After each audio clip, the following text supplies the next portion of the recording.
मस्तिष्क रात के आकाश को देख अचंभित रहा। सदियों तक नक्षत्रों का निरीक्षण करने के बाद पूर्वजों ने बनाई कुछ विशाल इमारतें जो कैलेंडर और वेधशालाओं के काम आई।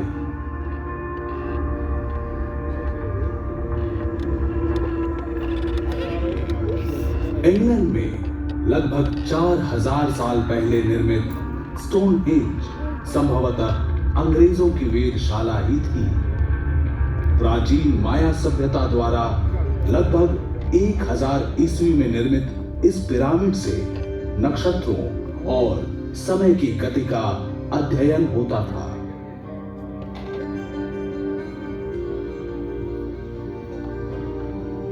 लेकिन विज्ञान और तकनीक के विकास ने महाकाश के बारे में हमारी पुरानी सोचों को बदल दिया।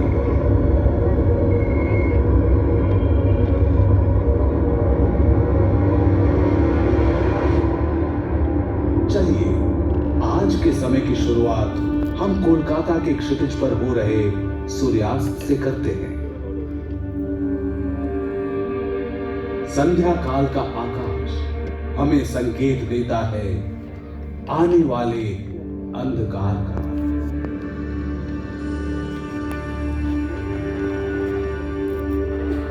गुम होते उजाले में टिमटिमाते बिंदु उभरते हैं। जल्दी ही हमें रात्रि का शानदार आकाश दिखने लगेगा।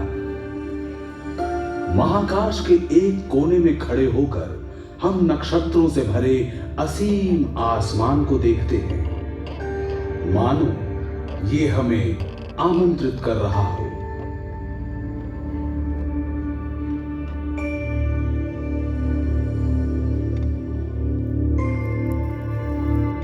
अगर हम गौर से देखें तो पाएंगे कि कुछ तारे जरा बड़े हैं और दूसरों की तरह टिमटिमाते भी नहीं हैं।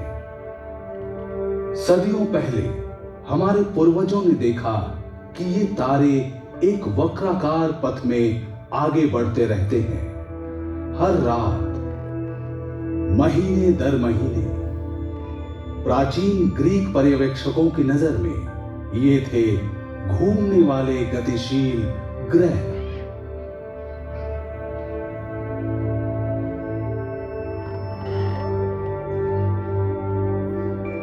अब हम जानते हैं कि ये सुदूर में बसे खूबसूरत ग्रह हैं जिन्हें रोशनी मिलती है हमारे ही सूर्य से।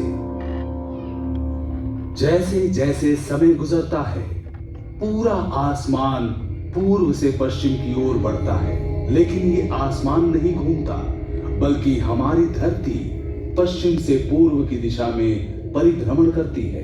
तारों से सज्जित शामियाने में सिर्फ एक नक्षत्र स्थिर है, ध्रुव तारा यानी पोल स्टार। कोलकाता में ये उत्तरी आसमान में 22 डिग्री की ऊंचाई पर दिखता है। रात के आकाश में इधर उधर बिखरे तारों में हमारे पूर्वजों ने महाकाश की संरचना को समझने की कोशिश की। उन्होंने देखा कि एक दूसरे की तुलना में ये तारे पूरे साल लगभग एक ही दूरी पर रहते हैं।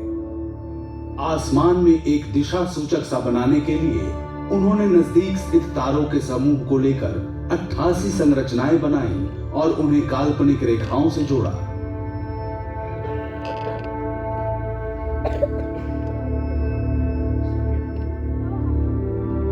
मनुष्य ने अपनी विलक्षण कल्पनाओं द्वारा इन बिखरे तारों को जानी पहचानी आकृतियों से बदल दिया, जिन्हें तारामंडल कहा गया।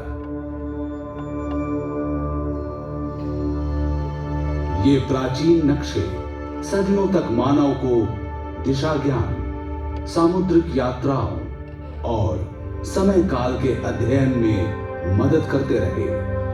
इन तारामंडलों को लेकर मिथकीय कहानियां गढ़ी जाने लगी और महाकाश पर्यवेक्षकों ने उन्हें मौसम परिवर्तन, बाढ़ और फसलों की बुआई और कटाई से जोड़ना शुरू कर दिया। रात को दिखने वाले तारामंडलों में से सबसे स्पष्ट है कालपुरुष अर्थात ओरायन। तारों को आपस में मिलाकर जो आकृति बनी वो था ग्रीक मिथक का महान शिकारी ओरायन। इस शिकारी की कमर की सिधाई में दिखने वाले 3 चमकीले तारे दुनिया के कोने कोने में महत्व रखते हैं। आज आसमान में दिखने वाले अन्य तारामंडल हैं आर्सा मेजर या ग्रेट बेयर कॉन्स्टेलेशन, जिसे भारत में सप्तर्षि मंडल कहते हैं, कैसियोपिया रानी, टॉरस यानी वृषभ,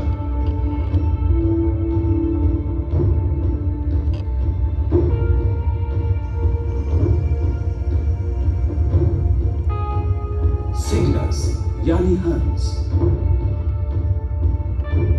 तकनीकी विकास के साथ मनुष्य की नजर अब तारों से भी आगे है। महाकाश के अंधेरे भरे असीम और सुदूर इलाकों तक, जहां आंखें नहीं देख सकती, हमारी आंखों के सामने खुला पड़ा है पूरा ब्रह्मांड, अपनी विभिन्न चीजों और अद्भुत अकल्पनीय घटनाओं से भरा हुआ ब्रह्मांड। इस ज्ञान के साथ मनुष्यों ने महाकाशीय घटनाओं के जन्म, इनकी अग्रगति और ब्रह्मांडीय पिंडों के विकास को समझने का और रात्रि आसमान में इनके रंगों और अजीब मौजूदगी को पहचानने का प्रयत्न किया है।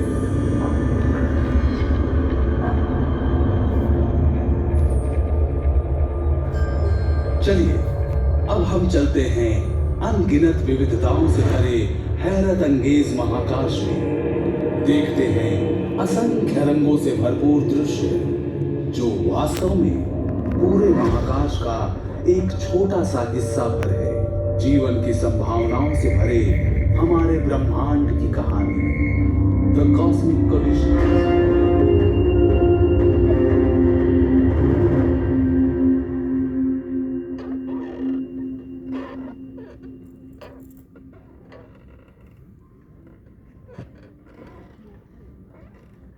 महाकाशीय सागर के एक किनारे खड़े होकर नक्षत्र बहुत शांत दिखते हैं। लगता है ब्रह्मांड में सब कुछ अनुशासित है। जब रात के अंधेरे में अचानक ही कुछ नया दिखता है तो हमें हैरत होती है। आसमान में धूमकेतु के आने से हमारे पूर्वज हमेशा आतंकित होते थे। सन 1631 में जब विसुवियस पर्वत का शिखर ध्वस्त हुआ तो उसके जलते लावा से इटली के 2 शहर बर्बाद हो गए। उस समय एक धूमकेतु दिखा और इस अजनबी घुसपैठिए को ही इस विनाश और विस्फोट का दोषी माना गया। 1665 ईस्वी में लंदन के लोगों ने प्लेग में हुई मौतों के लिए भी एक धूमकेतु को ही जिम्मेदार माना था। पहले लोग सोचते थे कि ऐसे धूमकेतु अशुभ होते हैं, किसी अनहोनी को जन्म देने वाले। आज हम जानते हैं कि धूमकेतु शुरू में सूर्य की परिक्रमा करने वाली बर्फीली चट्टानों के टुकड़े होते हैं, हमारे सौर मंडल के ग्रहों से काफी दूर। अगर इनमें से कोई सूर्य की गर्मी के नजदीक वाले परिक्रमा पथ में खींचा आता है तो बर्फीली सतह ठोस से गैस बन जाती है। पीछे छोड़ते हैं चट्टान और धूल से भरी मीलों लंबी पूंछ। लेकिन धूमकेतु की पूंछ के चट्टानी टुकड़े, जो उल्का पिंड कहलाते हैं, धरती के वातावरण से टकराएंगे। टकराते ही ये जल उठेंगे, ज्वलंत उल्काओं का स्रोत फूटेगा।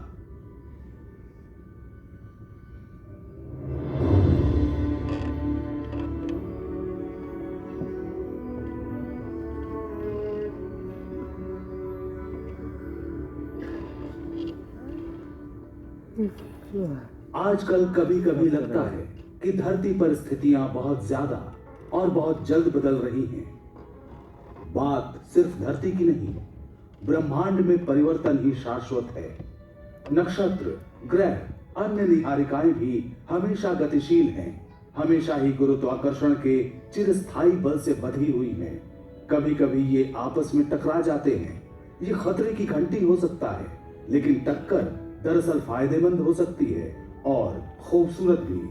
चलिए मेरे संग एक सफर पर धरती के करीब और हमारी गैलेक्सी से बहुत दूर, देखिए कि कैसे महाकाश के इन टक्करों ने हमारा अतीत रचा, वर्तमान प्रभावित किया और भविष्य को गढ़ेंगे।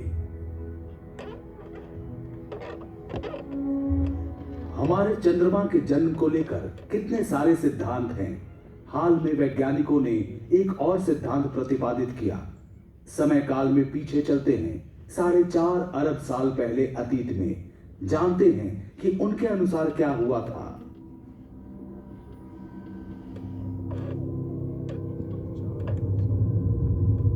हम जिस पृथ्वी को देख रहे हैं वो युवा है, अभी भी गठन की प्रक्रिया में है, जहां जीवन अभी तक नहीं पनपा। शुरुआती समय में हमारे सौर मंडल में ग्रहों जैसे विशाल चट्टानी टुकड़े झुंड में घूमा करते थे। कुछ का परिक्रमा पथ था जो उन्हें पृथ्वी के नजदीक लाया। ये थोड़ा ज्यादा करीब आ गया।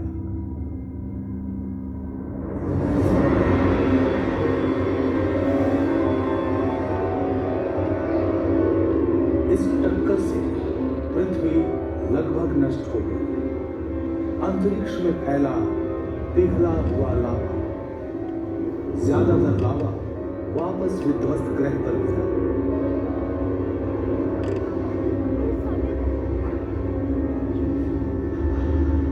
बाकी रह गया परिक्रमा पथ में। गुरुत्वाकर्षण के कारण बाहरी महाकाश में नहीं जा पाया।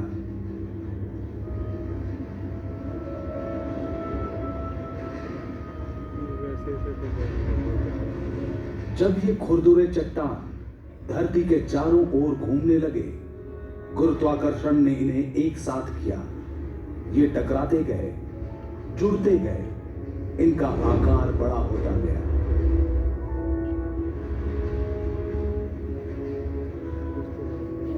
कुछ ही सप्ताहों में ये टुकड़े जुड़कर विशाल और विशाल हो गए।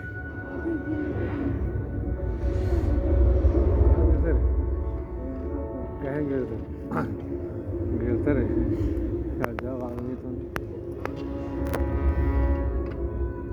गिरले रे मस्त मुंडा पर गिरले। एक महीने से भी कम समय में आकार अविश्वसनीय हो गया। चांद का जन्म हुआ। बिल्कुल सही, देखो सिर्फ एक महीने में बना था हमारा चांद।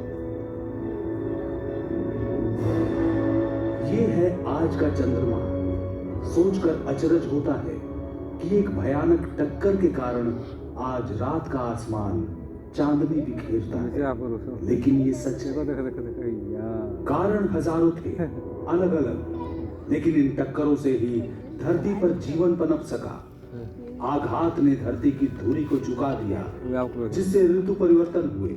चंद्रमा के गुरुत्वाकर्षण के कारण ज्वार भाटा बना। तब से लेकर आज तक हमारे सौर मंडल में ठहराव आया है। अब दूसरे ग्रह से पृथ्वी के टकराने का डर नहीं है, लेकिन दूसरे टक्कर हमें रोज प्रभावित करते हैं।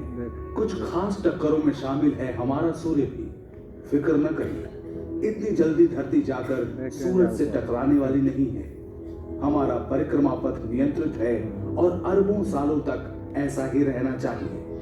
लेकिन धरती पर हर जीवन निर्भर है सूर्य में होने वाली टक्करों पर।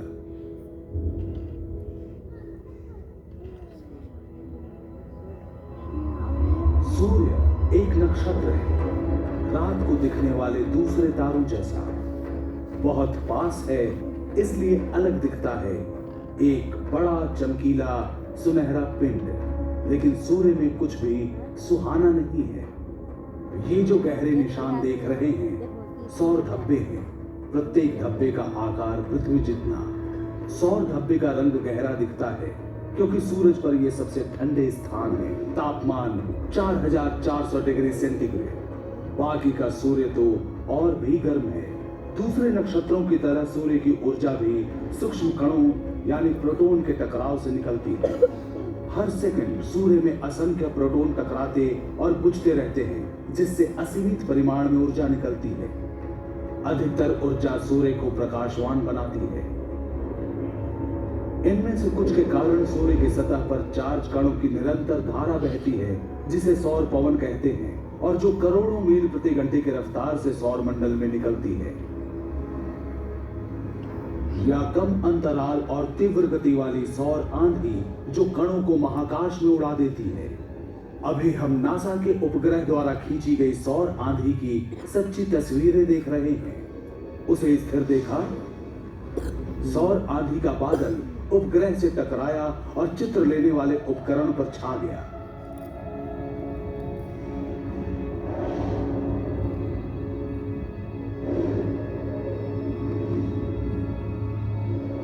सौर पवन का झोंका हर दिन हर पल सौर मंडल के ग्रहों के पार जाता है। ये इतना शक्तिशाली है कि इसका संपर्क मात्र ही हमारे वातावरण की ऊपरी सतह को उड़ा ले जाए, अधिकांश पानी सोख ले और धरती पर जीवन का विकास परिवर्तित हो जाए। लेकिन खुशकिस्मती से धरती की सुरक्षा करता है एक अदृश्य कुदरती कवच। अभी आप जो देख रहे हैं वो पृथ्वी के चुंबकीय क्षेत्र का काल्पनिक चित्र है।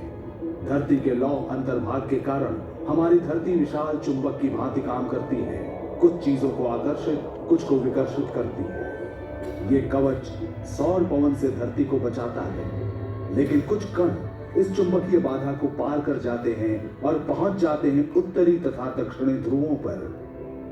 परिणाम देखने लायक होता है।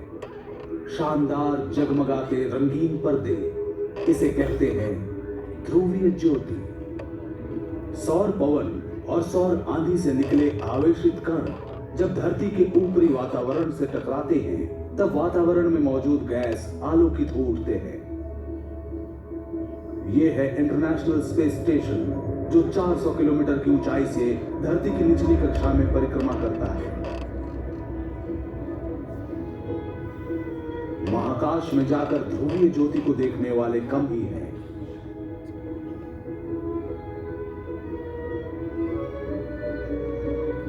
जिस टक्कर के कारण ये ज्योति निकलती है वो धरती की सतह से 100 से 480 किलोमीटर के बीच होती है, जहाजों के उड़ान पथ से भी ऊंचा।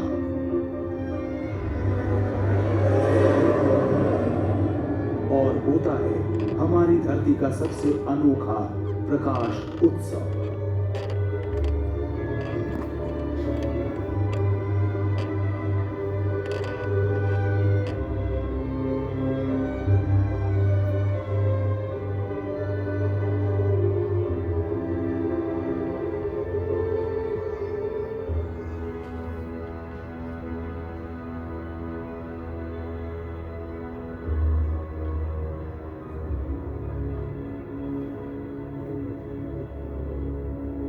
लेकिन जैसा कि हम देख चुके हैं, हर टक्कर का परिणाम खूबसूरत और हानि रहित नहीं होता। उनमें से एक के कारण अविस्मरणीय घटना हुई और धरती पर जीवन का क्रम बदल गया। इसकी शुरुआत हुई वहां जहां एस्टेरॉयड सूर्य की परिक्रमा करते हैं। सौर मंडल के प्रारंभिक 20-30 लाख वर्षों में जब ग्रह बन रहे थे, तब जो चट्टान और धातु के टुकड़े छूट गए, उनसे बने एस्टेरॉयड। ज्यादातर एस्टेरॉयड दिखाई देने वाले कक्ष में घूमते हैं जो स्थित है मंगल और बृहस्पति के बीच। कुछ और भी करीब हो सकते हैं। किसी भी साल लाखों में एक मौका हो सकता है कि एस्टेरॉयड धरती से टकराएगा, लेकिन 6.5 करोड़ साल पहले एक टकराया था।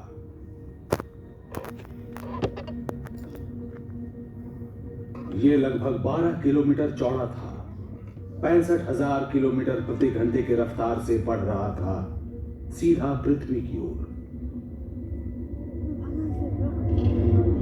लेकिन हम जिसे जानते हैं तब पृथ्वी ऐसी नहीं थी। मनुष्यों के अस्तित्व में आने से बहुत पहले, जब विशालकाय डायनासोर्स घुमा करते थे यहाँ, उनके दुर्भाग्य से सब बदलने वाला था।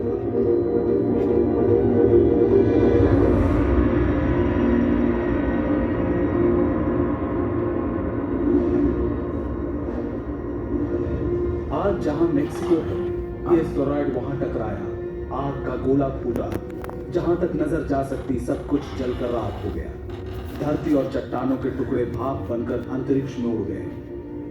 जब इन धातुओं की वापस बारिश हुई, वातावरण गर्म हो गया। प्रज्वलित मलबा धरती से आकर टकराता रहा बार बार। हर चीज जिसमें आग लग सकती थी वो जल गई। 1 घंटे तक धरती में चारों ओर तापमान 300 डिग्री सेंटीग्रेड से भी अधिक हो गया, किसी भट्टी के समान गर्म। चारों ओर धुआं और राख फैल गई। 6 महीने तक इतना अंधेरा कि अधिकतर पौधे न उग सके। टक्कर से हुए महाविनाश और ज्वालामुखी विस्फोटों तथा बदलते समुद्र के स्तर के बीच धरती पर मौजूद 3/4 जीवन रूप खत्म हो गए। डायनासोर्स का दौर खत्म हो गया था, लेकिन जीवन नहीं रुकता और उस बार भी जीवन बचा। कुछ डायनासोर्स बच गए, क्रमिक विकास होकर बन गए आज के पक्षी। कुछ स्तनपायी भी बचे, इनका भी नया उद्भव हुआ। सच तो ये है कि वो टक्कर ना होती तो हमारा वर्तमान भी ऐसा ना होता। क्या ऐसी टक्कर फिर से हो सकती है? एस्टेरॉयड अभी भी है। अगर कोई एक सामने आ जाए तो हम क्या करेंगे? इन्हें उड़ा देना कारगर नहीं, छोटी चट्टानों का झुंड टूट पड़ेगा हम पर। लेकिन वैज्ञानिक सालों से इन एस्टेरॉयड के अध्ययन और निरीक्षण में लगे हैं। उन्होंने सुझाया है सरल उपाय। गुरुत्वाकर्षण बल का प्रयोग कर हम उनका रास्ता बदल सकते हैं। ये कुछ इस प्रकार काम करेगा। अगर आप एक स्पेसक्राफ्ट को एस्टेरॉयड के पास से उड़ाएं, तो स्पेसक्राफ्ट का लघु गुरुत्वाकर्षण भी एस्टेरॉयड को थोड़ा ही सही खींचकर उसके गतिपथ को बदल सकता है। सालों लग सकते हैं, लेकिन धीरे धीरे एस्टेरॉयड दूसरे गतिपथ में चला जाएगा और क्रमशः पृथ्वी से सैकड़ों मील दूर चला जाएगा।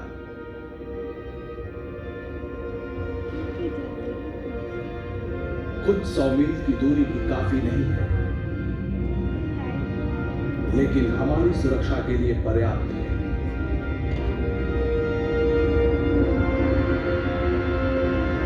आज ये सिर्फ एक सोच है, लेकिन सही लगती है।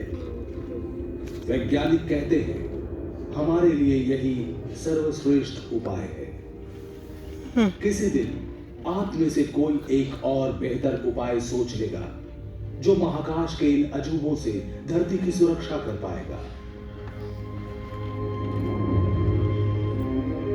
हम जानते हैं कि एक टक्कर से चंद्रमा का जन्म हुआ और वो टक्कर आज हर रोज सूर्य को ईंधन देता है। हमने देखा टक्कर ने डायनासोर्स को खत्म कर दिया। हमने सीखा हम कैसे गुरुत्वाकर्षण के प्रयोग से अपना भविष्य सुरक्षित कर सकते हैं। सब कुछ यहीं पर घटित हुआ, पास के महाकाश में।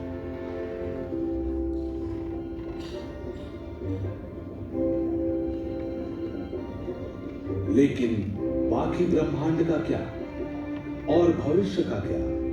महाकाशीय टक्करों का क्या असर होगा हम पर?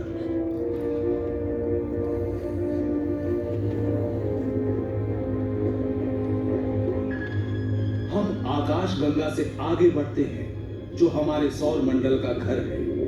ये आकाश गंगा हजारों अरबों नक्षत्रों और खरबों दूसरे ग्रहों का साथ साथ गैस और धूल के विशाल समूहों का भी घर है। गैलेक्सी के नक्षत्र एक दूसरे से इतने दूर हैं कि टकराने की संभावना न्यूनतम है, लेकिन अपवाद तो होते ही हैं। चलिए हमारी गैलेक्सी के मुहाने पर पल भर ठहरते हैं। जो नक्षत्र हमारे पास से गुजर रहे हैं वो गोलाकार समूह का हिस्सा हैं। यहाँ सभी तारे ऐसे ठूंसे हुए से रहते हैं कि कभी कभी आपस में भिड़ जाते हैं। ऐसा अमूमन नहीं होता। यहाँ भी लाखों वर्षों में एक बार ऐसा होता है।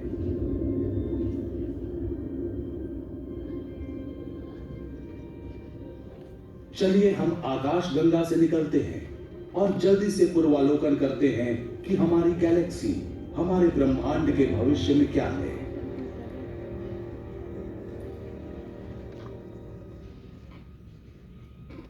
भविष्य में अरबों वर्ष आगे आ गए हैं हम, पृथ्वी से 5 लाख प्रकाश वर्ष दूर। देखिए आकाश गंगा पड़ोस की गैलेक्सी एंड्रोमेडा से टकराने वाली है। हमने इस दृश्य की गति बढ़ा दी है आप हर सेकंड में प्रकाश वर्ष की गति से बढ़ रहे हैं। ब्रह्मांड की बाकी चीजों की तरह गैलेक्सी भी भ्रमणशील है। हालांकि एक दूसरे से काफी दूर है, पर गुरुत्वाकर्षण इन्हें बांधे रखता है। ये दो विशाल गैलेक्सियां एक दूसरे के इर्द गिर्द घूमकर महाकाश में नृत्य प्रस्तुत करेंगी। नजरें मिलाकर कभी पास आएंगी, कभी दूर जाएंगी। इन गैलेक्सियों में नक्षत्र और ग्रह दरअसल टकराते नहीं हैं, ये बहुत दूर होते हैं। वैज्ञानिक मानते हैं कि ये पास आकर गुजर जाएंगे, आपस में टकराएंगे गैस और धूल, जिनसे दोनों गैलेक्सी भर जाएगी।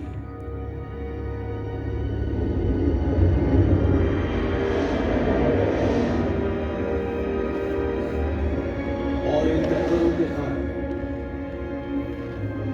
जन्मेंगे अनगिनत नक्षत्र और ग्रह।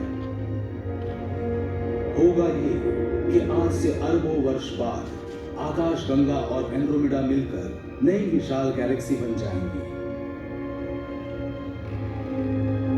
गैलेक्सी की टक्करें उनके जीवन की सामान्य बात है। सच तो यह है कि हमारी गैलेक्सी भी दूसरी छोटी गैलेक्सियों की टक्कर से बनी है। इन टक्करों के बिना आकाशगंगा का अस्तित्व नहीं होता और शायद हम भी नहीं होते।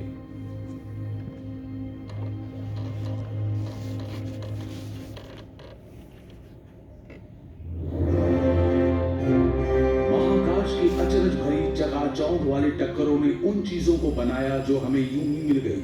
चमकता चांद, सूर्य की गर्मी और प्रकाश, बदलती ऋतुएं, किनारों को छूकर भागती सागर की लहरें। इन टक्करों ने डायनासोर्स को खत्म किया, ब्रह्मांड का नक्शा बदल दिया, गैलेक्सियों को फिर से गढ़ा, नए सितारों, नई दुनियाओं को जन्म दिया। निरंतर विकसित हो रहे विशाल ब्रह्मांड का क्षुद्रतम हिस्सा है हम।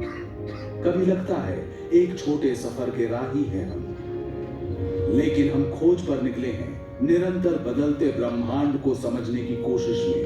और कुछ नहीं पता कि टकरावों के चलते बनते बिगड़ते इस ब्रह्मांड में हमारी अदम्य जिज्ञासा के कारण अगली बार किस सच से टकराएंगे हम।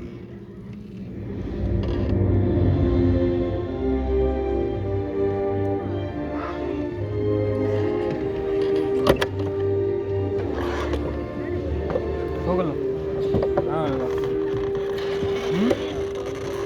गलो হয়ে গেল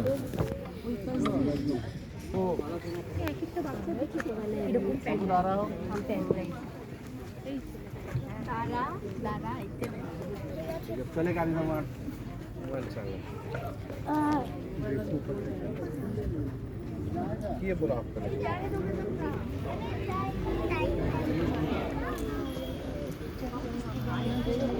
देखा कुछ समझ में आए तारा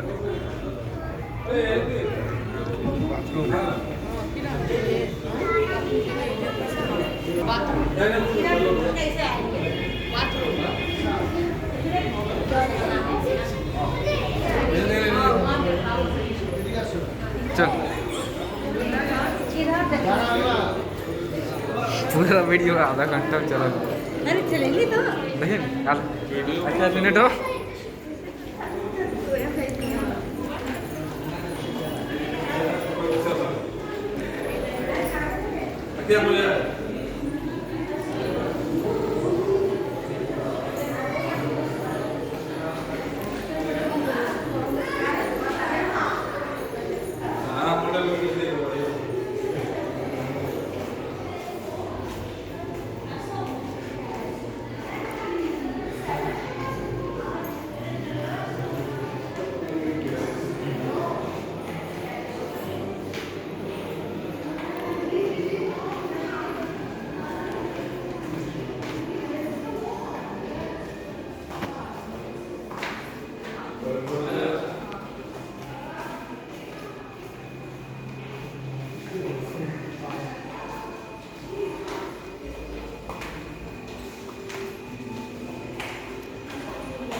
इधर से नॉइज।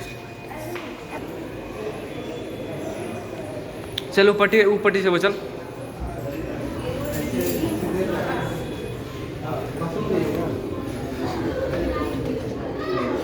अरे साला के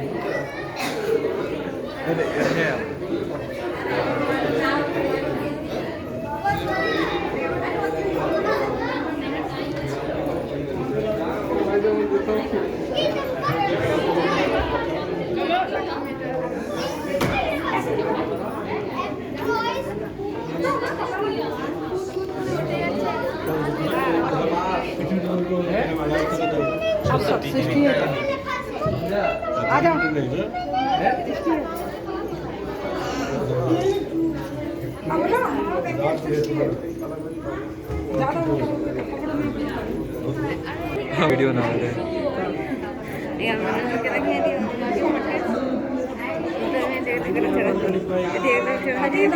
हो गया।